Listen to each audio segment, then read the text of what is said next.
मुझे जो भी पार्टी जिस भूमिका में काम लेगी उस भूमिका के लिए तैयार हूँ। मेरा कोई किसी चीज़ के लिए कोई दावा नहीं है कि मैं ही सबसे योग्य हूँ, पर पार्टी का एक जमीनी कार्यकर्ता हूँ। राजस्थान में नेता प्रतिपक्ष रहे गुलाब चंद कटारिया को असम का राज्यपाल बनाए जाने के बाद अब इस बात की चर्चा है कि बीजेपी नेता प्रतिपक्ष पद के लिए आखिर किसके नाम पर अपनी मोहर लगाएगी। राजस्थान के राजनीतिक गलियारों में उपनेता प्रतिपक्ष राजेंद्र राठौड़ को नेता प्रतिपक्ष बनाए जाने को लेकर चर्चाएं चल रही हैं।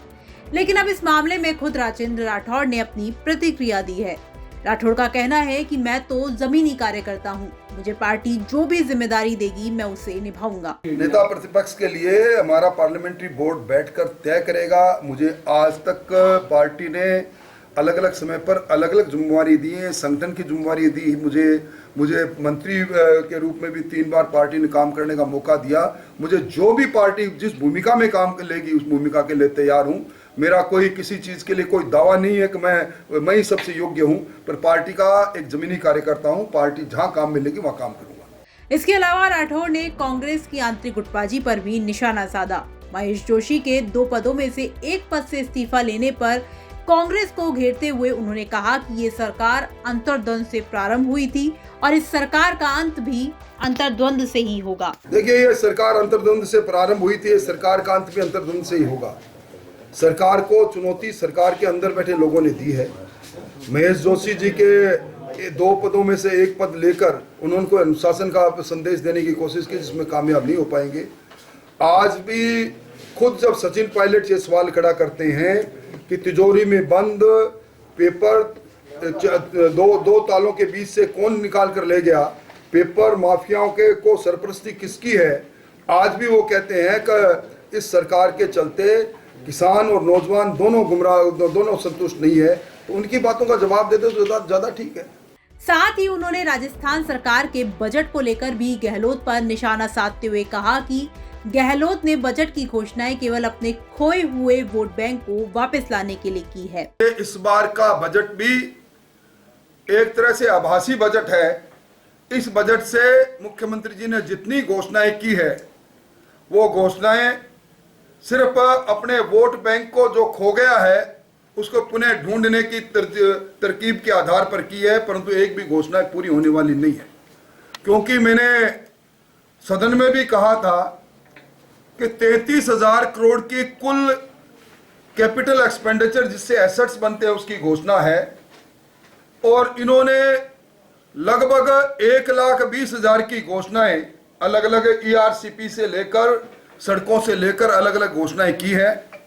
यानी इन घोषणाओं को जो घोषणाएं की है उसमें टोकन अमाउंट रखकर और सिर्फ घोषणावीर मुख्यमंत्री जी ने राजस्थान के अवाम को गुमराह करने की कोशिश की है। गहलोत के साथ राजेंद्र राठौड़ ने AIMIM party chief Asaduddin Owaisi पर भी निशाना साधा। उन्होंने कहा कि ओवैसी की पार्टी राजस्थान में अपनी जड़ों को तलाश करने में लगी है। सांप्रदायिक सद्भाव को बिगाड़कर ओवैसी ने हमेशा चुनाव के अंदर अपनी कामयाबी ढूंढने की कोशिश की है। मेवात के अंदर सांप्रदायिकता भिड़का के जो चुनाव की वैतरणी पार कर चुके हैं, अब वो ही ये कहते हैं कि भारतीय जनता पार्टी वातावरण बिगाड़ रही है। अपनी गिरबान में झांक कर खुद देखें। आज जिस प्रकार की बदतर हालात में मेवात गुजर रहा है, प्रतिदिन अल्पसंख्यक और दूसरे लोगों के बीच में मनमुटाव की बात आगे बढ़ती जा रही है। इसके पीछे सिर्फ सांप्रदायिकता के आधार पर अपने वोट बैंक को ठीक करने की कोशिश में लगे कांग्रेस के लोग हैं। अगर उनके पास भारतीय जनता पार्टी के किसी भी क्षेत्र के किसी भी व्यक्ति पर आरोप लगाने से पहले अगर उनके पास प्रमाण है तो फिर कार्रवाई क्यों नहीं करते? कौन मना करता उनको? ओबीसी की पार्टी इस राजस्थान में अपनी जड़ों को तलाश करने में लगी है।